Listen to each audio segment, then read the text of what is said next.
আসসালামু আলাইকুম। সবাই কেমন আছেন?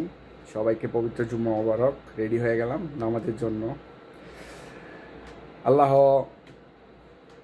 ওনাদেরকে হেদায়েত করুক যারা প্রবাসীদের নিয়ে উল্টাপাল্টা কথা বলে।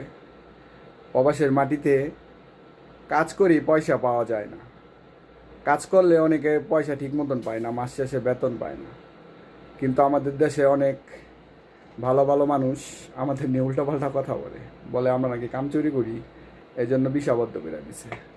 একটা কথা সবসময় মনে রাখবেন, বাংলাদেশে যারা এইসব কথা বলে তারাদের আমরা কি বলবো? আল্লাহ তাদেরকে হেদায়েত করুক। যারা ভালো ভালো পজিশনে আছেন আমাদের নিয়ে উল্টাপাল্টা কথা বলেন, আসলে ছাগল দিয়ে কিন্তু হাল চাষ হয় না, আর হাল চাষ করার জন্য গরুই লাগে। তাই এই ছাগলদের কি বলবো? আল্লাহ এই ছাগলদের হেদায়েত করুক।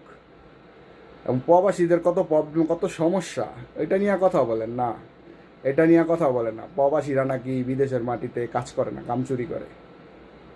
কি আর বলবো ওদেরকে? ওদেরকে কিছু বলার নেই। আল্লাহ এই জুম্মার উসিলা ওনাদেরকে হেদায়েত করুন। সবাই ভালো থাকবেন, সুস্থ থাকবেন। আল্লাহ হাফেজ। আসসালামু আলাইকুম।